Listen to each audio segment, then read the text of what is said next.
The flow, kick the flow, kick the flow, kick the flow, kick the flow. And especially because when I was using Uber last year, it gave me a breakdown of my total costs and travel expenses, which came to me as a shock because I didn't even have a job myself. So then I thought, and it triggered me to want to question why isn't money management and financial literacy a part of the curriculum, and why haven't you been given like lessons on how to budget correctly?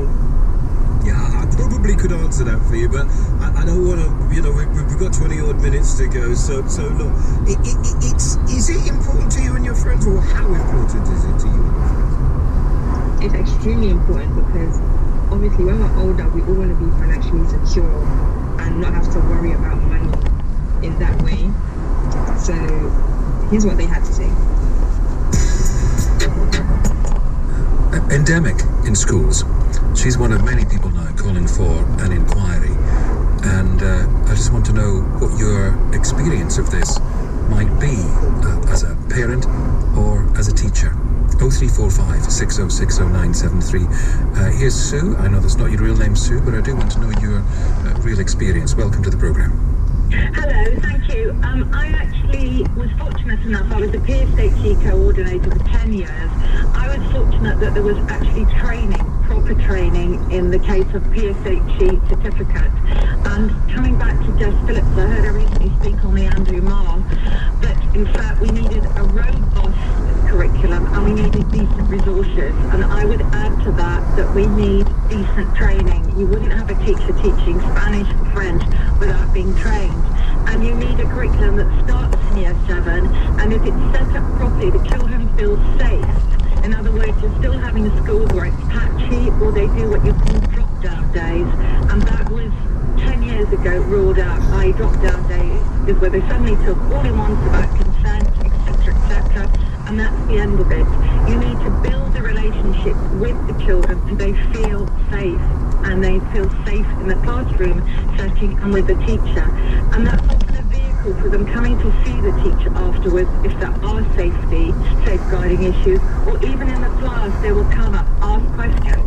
And at the moment in a lot of schools that is just not happening, and I feel it's about time. The government's known about this for years and years. 10 years ago it was saying that it's not good, it's not effective enough in school, PSHE, so I think we need a wake-up call. And I found it very refreshing what Jess Phillips was saying.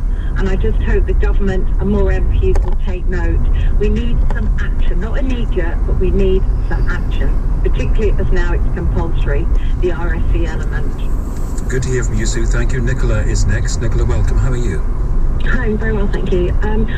Further to what your previous caller just said, I understand that's the addressing problem, but what we need to do is address the cause. And I really feel that actually social media is the stem of this.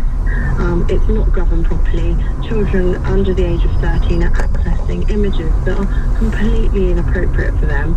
Girls actually don't really physically develop from the age of 12 and are exposed to such images that make them want to appear much older, much more sexualised than they need to be.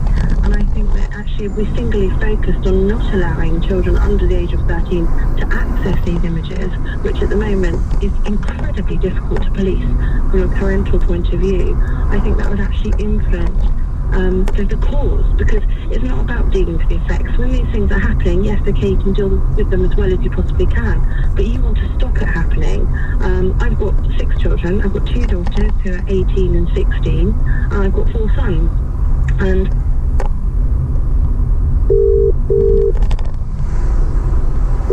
300 yards at the roundabout, continue straight onto Kingston Road, A310. Hello. hello. Hello. I don't know where the hell I am. What? Just? I don't know where the hell I am, bro. It's a massive crash. Oh. Where the hell I am now. Oh gosh. Did you come from? Yep. Just up to the top. Oh shit. Just do the video for me.